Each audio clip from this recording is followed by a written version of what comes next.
Hello friends, welcome to Technique. This is Nirmal here, and in this video we're gonna do a revisit of the OnePlus Nord.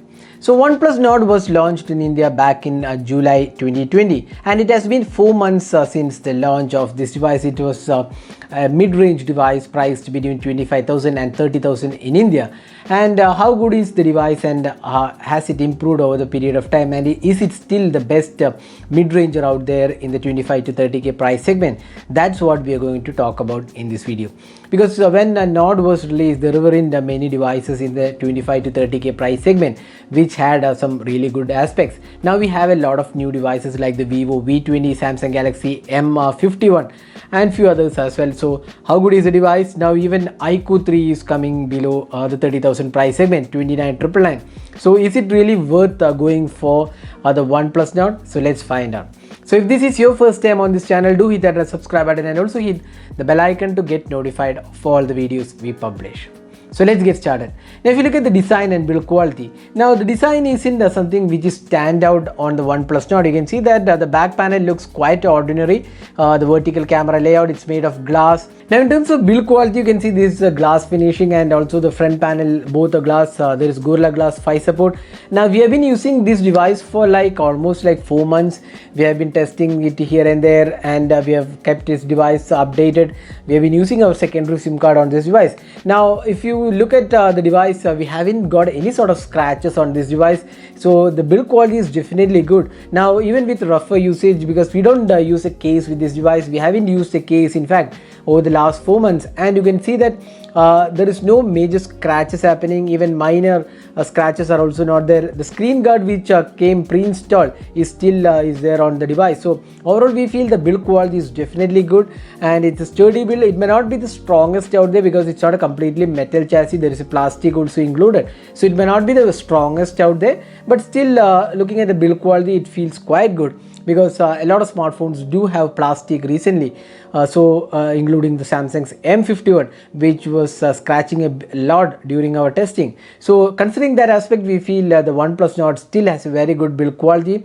It is kind of very good enhanced because it's not a very large device or rather a thick device. You can see that it is pretty compact to use, and it's not a bulky device like the Samsung Galaxy M51.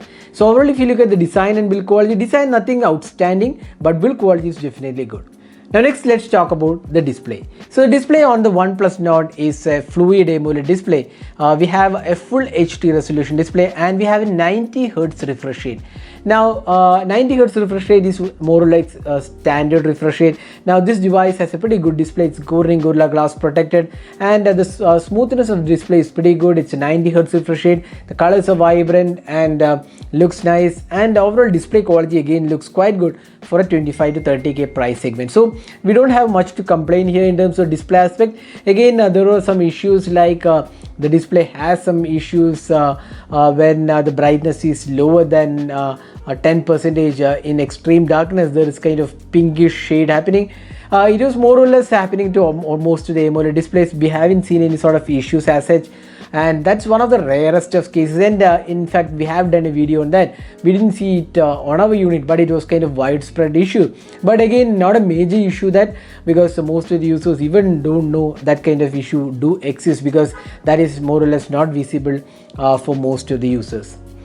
Now next, let's talk about the software. So this is one of the important aspects, because OnePlus devices are known for great software experience. This is running on Android 10 with the Oxygen OS 10. So when the device was launched, we mentioned that the UI is pretty smooth, refined UI, which does a really good job in terms of experience, and it does offer a lot of additional features too. Customizations are there, and Oxygen OS is still considered one of the really polished UIs out there. Although it may not be the perfect out there, it still is considered one of the really good UIs. So this device is slated to get Android 11 later this year or early next year. We not really got any confirmation on that, but probably towards the end of this year or early 2021, this should get the Android 11 update.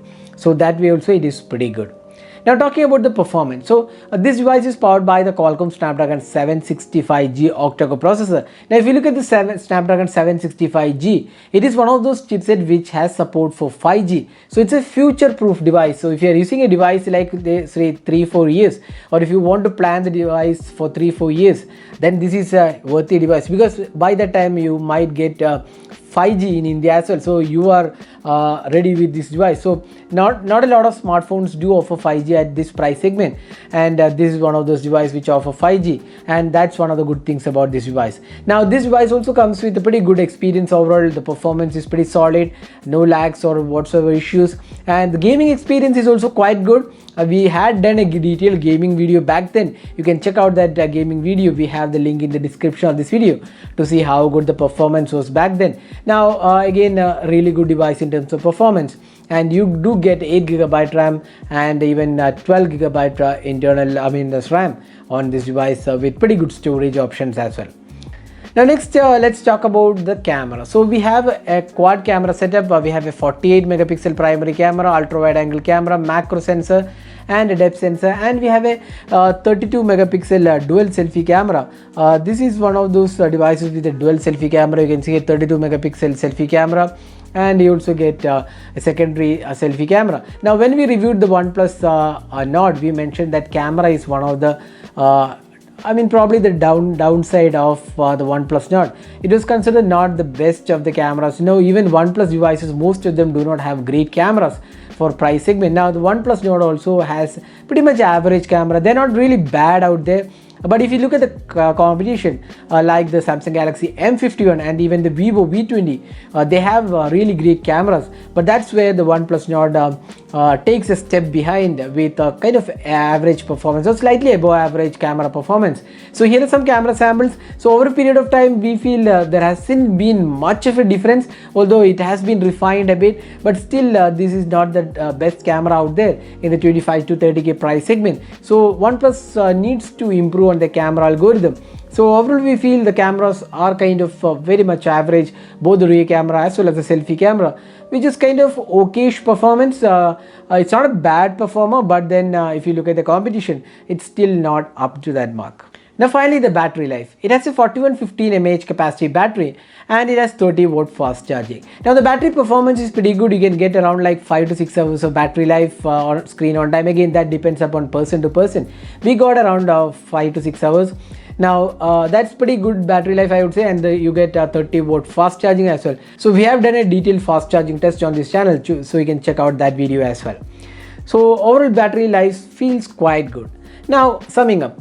So after 4 months, it has got multiple updates, and the performance has improved, the stability has improved, the cameras are kind of definitely improved, but still not up to the mark.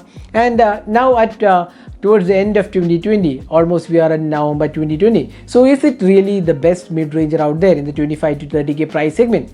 So if you're looking for a smartphone which ticks almost all aspects, including future-proof 5G aspect, then the OnePlus Nord is still one of the really good devices in the 25 to 30K price segment, with good display, good build quality, then good software experience, good performance, and decent battery life too, and decent camera experience too. So there isn't much to complain here, except for a few things like the display issue, which we felt was not a major issue though, and again, cameras are not that great. So couple of things which are not that great on this device, but still overall if you look at the package, OnePlus Nord still is a good device in the 25 to 30K price segment. But having said that, if you're particularly looking for a camera centric smartphone in the 25 to 30K price segment, then we would say you can skip the OnePlus Nord, because Samsung Galaxy M51 and the Vivo's V20 are better camera smartphones in almost all aspects when compared to the OnePlus Nord. So if camera is your priority, go elsewhere. But if you're looking for an all-round package in the 25 to 30K price segment with 5G support, then the OnePlus Nord is still a great device to buy. So that's the review of the OnePlus Nord after 4 months of launch and how it has fared with the competition in 2020. So thanks for watching. Hope to see you in our next video, and if you plan to buy the device, we'll share the link in the description of this video. So this is Nirmal signing off. Have a great day.